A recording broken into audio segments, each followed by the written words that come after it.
कल्पना कीजिए आपको एक ऐसी नौकरी मिल जाए जिसमें एक दिन के 9 लाख रुपए मिलते हों। हाँ, दिन का 9 लाख, महीने में 2 करोड़ 50 लाख रुपए से ज्यादा और साल में लगभग 33 करोड़ रुपए। सुनकर लगता है जैसे कोई फिल्म वाला सपना हो, है ना? लेकिन असली ट्विस्ट अभी बाकी है। इस नौकरी में न कोई बॉस, न रिपोर्ट, न कॉल्स, न टाइमिंग। जब मन करे तब उठो और जब मन करे तब सो जाओ। बस एक ही नियम, एक लाइट कभी बुझनी नहीं चाहिए। हाँ, बस एक लाइट, उसे हमेशा जलाए रखना है। लेकिन ये लाइट किसी घर, ऑफिस या शहर में नहीं है। ये है अनंत समुद्र के बीच एक पुराने लाइट हाउस में, जहाँ चारों तरफ सिर्फ पानी, आसमान और समंदर का अंतहीन मेल। जहाँ हवाओं की आवाज इंसानी आवाजों से ज्यादा तेज होती है और अकेलापन कभी कभी डर में बदल जाता है। अब सवाल उठता है, आखिर सिर्फ एक लाइट जलाने के लिए इतनी बड़ी रकम क्यों दी जाती है? कौन देता है ये नौकरी? इसकी असली सच्चाई क्या है? ये सच में जॉब है या किसी गहरे रहस्य का हिस्सा?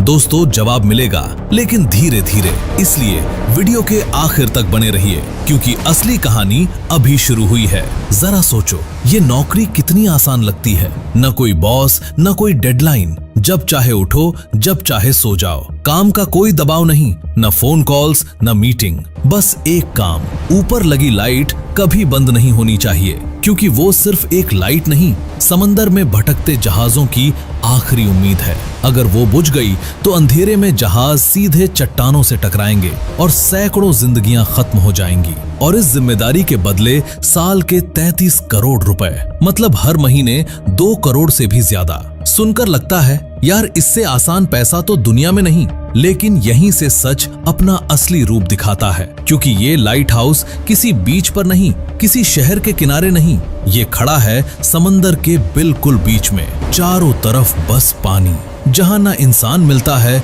न इंसानी आवाज सुनाई देती है, सिर्फ लहरों की गड़गड़ाहट और हवा की डरावनी चीखें। शुरुआत के कुछ दिन सब कुछ आजादी जैसा लगता है, कोई रोक टोक नहीं, बस आप और शांत दुनिया। लेकिन हफ्तों बाद यही शांति आपके लिए जहर बन जाती है, क्योंकि वहाँ न इंसान है, न बातचीत, न आवाज, सिर्फ लहरों का शोर और हवा की चीखती हुई सीटी।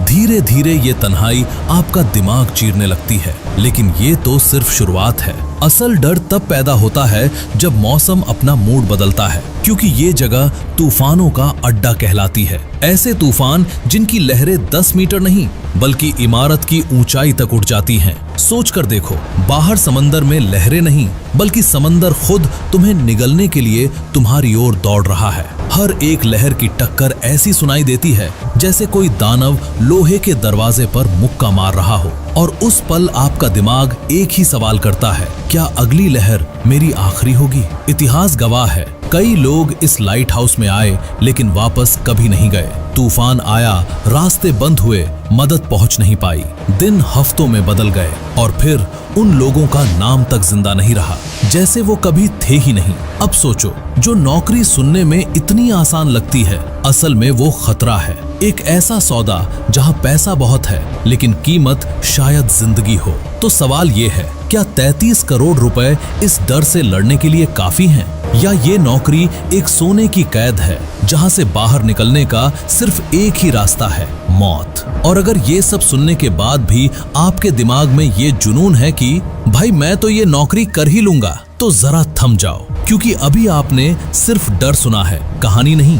अब वक्त है समझने का कि ये लाइट हाउस क्यों बने, क्यों इनकी रोशनी बुझना नहीं चाहिए और कैसे ये इंसानों से ज्यादा समंदर के रहस्यों के लिए बनाए गए थे। और ये जानने के लिए हमें समय में बहुत पीछे जाना पड़ेगा। उस दौर की बात है जब इंसानों के पास न सड़कें थीं, न पुल, और समंदर में चलने वाले जहाजों के लिए कोई मार्गदर्शन नहीं था। लंबी दूरी की यात्रा का बस एक ही तरीका था, समंदर। जहाज महीनों तक लहरों पर भटकते रहते, दिन में सूरज दिशा बताता और रात को नाविक सितारों को देखकर रास्ता ढूंढते। लेकिन जैसे ही आसमान बादलों से भर जाता, सब कुछ बदल जाता, रास्ता गायब हो जाता, दिशा भटक जाती और समुद्र किसी दुश्मन की तरह अपना रूप दिखाने लगता। कई जहाज गलत दिशा में मुड़ जाते, या तेज धाराओं में फंस जाते, या फिर चट्टानों से टकराकर टूट जाते।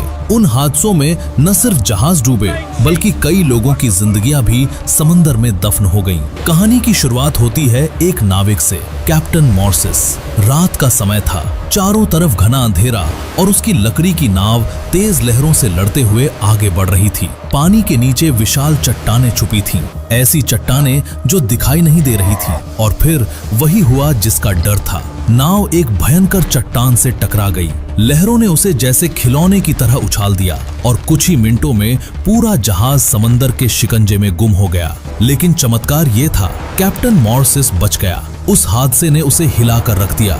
उसके मन में एक ही सवाल चलता रहा, क्या कोई तरीका नहीं जिससे खतरा पहले ही दिखाई दे सके? यहीं से एक विचार जन्मा, एक ऐसी रोशनी का विचार जो समुद्र के अंधेरे में भी रास्ता दिखा सके। और उस विचार को हकीकत में बदला मिस्र के शहर अलेक्जेंड्रिया ने। उस समय वो शहर व्यापार का बड़ा केंद्र था। दुनिया भर के जहाज वहां आते, लेकिन वहां का समुद्र बेहद खतरनाक था, क्योंकि पानी के भीतर छिपी चट्टानें किसी भी जहाज का अंत बन सकती थीं। राजा पटोलमी ने अपने श्रेष्ठ कारीगरों को बुलाया और आदेश दिया, एक ऐसा टावर बनाओ जो दूर से भी राह दिखाए, एक ऐसी रोशनी जो कभी बुझने न पाए। कई वर्षों की मेहनत के बाद दुनिया का पहला लाइट हाउस खड़ा हुआ। 384 फीट ऊंचा, सफेद पत्थरों से बना और उसके शीर्ष पर हमेशा जलती रहती थी आग। लकड़ी और तेल की सप्लाई लगातार भेजी जाती थी ताकि ये रोशनी हमेशा बनी रहे और जहाज सही रास्ते पर चल सकें। यही वो पल था जब इंसानों ने समंदर के खिलाफ अपना पहला हथियार खड़ा किया। और फिर धीरे धीरे ये लाइट हाउस पूरी दुनिया में बनने लगे, कुछ किनारों पर और कुछ समंदर के बिल्कुल बीचों बीच। लेकिन आज सवाल ये है, इतनी तकनीक आने के बावजूद क्यों इन टावरों पर अब भी एक इंसान तैनात किया जाता है? और क्यों ये नौकरी आज भी जिंदगी और मौत के बीच खड़े रहने जैसी है? असल में दोस्तों, पुराने समय में लाइट हाउस की रोशनी किसी बल्ब से नहीं आती थी।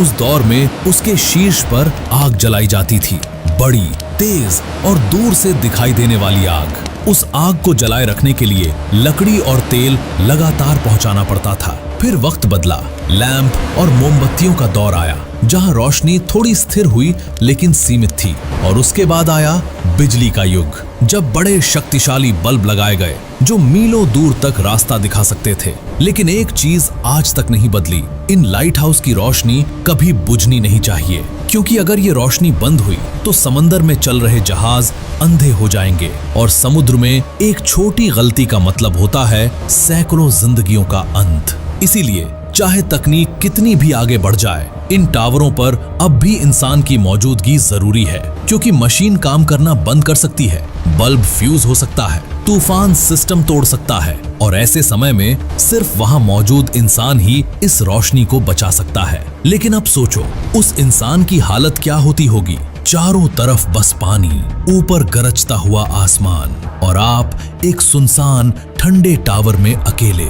न कोई साथी, न कोई आवाज, न कोई इंसानी चेहरा, सिर्फ हवाओं की सिसकियां और लहरों का अंतहीन शोर। दिन में ये दृश्य खूबसूरत लगता है, लेकिन जैसे ही सूरज डूबता है, समंदर का रूप बदल जाता है, अंधेरा गहराता है, हवा तेज होती है और वो जगह जो दिन में सुंदर लगती थी, रात में खौफ में बदल जाती है। और उस अंधेरे में बस एक ही चीज चमकती है, वही रोशनी जिसे बचाने के लिए आप खुद को खतरे में डालकर बैठे हैं। जरा कल्पना करो, रात का माहौल है, चारों तरफ गहरा अंधेरा फैला हुआ, न कोई इंसान, न कोई आवाज, बस समंदर की दहाड़ें। अचानक मौसम बदलता है, आसमान में काले बादल इकट्ठे होने लगते हैं, हवाएं जोर से गूंजने लगती हैं और समंदर एक राक्षस की तरह उफान मारने लगता है। लहरें इतनी ऊंची उठती हैं कि ऐसा लगता है जैसे वो टावर को निगल जाएंगी। हर झटका, हर टक्कर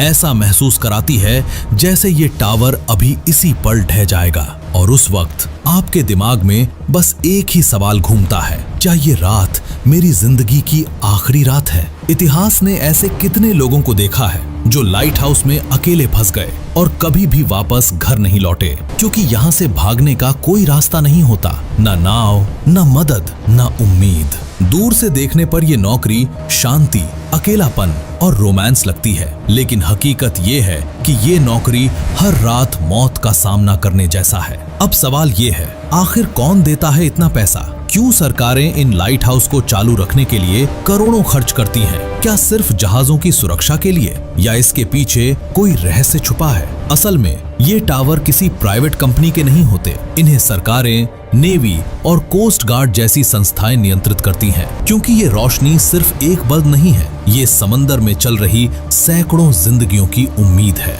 अगर एक लाइट बंद पड़ जाए तो करोड़ों नहीं, अरबों का सामान और अनगिनत इंसान पानी में हमेशा के लिए खो सकते हैं। और अब आते हैं उस वायरल दावे पर। क्या इस नौकरी के लिए सच में 33 करोड़ रुपए मिलते हैं? जवाब है नहीं। ये इंटरनेट पर फैलाया गया बस एक फेक दावा है। सच्चाई ये है कि लाइट हाउस कीपर की सैलरी एक आम सरकारी नौकरी की सैलरी जैसी है।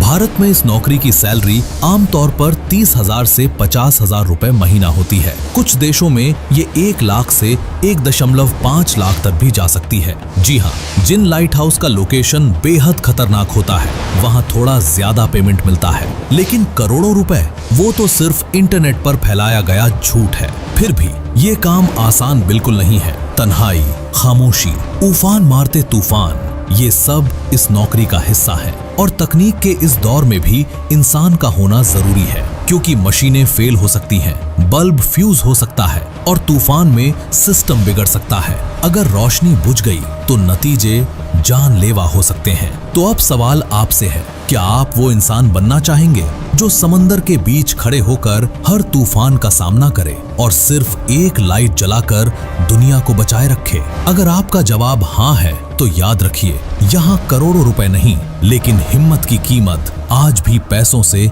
कहीं ज्यादा है। अगर आपको ये वीडियो पसंद आया हो तो इसे लाइक करें और नीचे कमेंट्स में बताएं, क्या आप सच में ये नौकरी करना चाहेंगे? और हाँ, ऐसे ही रहस्यमय और रोमांचक किस्सों के लिए चैनल को सब्सक्राइब करना और बेल आइकन दबाना मत भूलिए, ताकि हमारी अगली वीडियो की नोटिफिकेशन आपको सबसे पहले मिले। तो मिलते हैं दोस्तों एक और रहस्यमय वीडियो के साथ।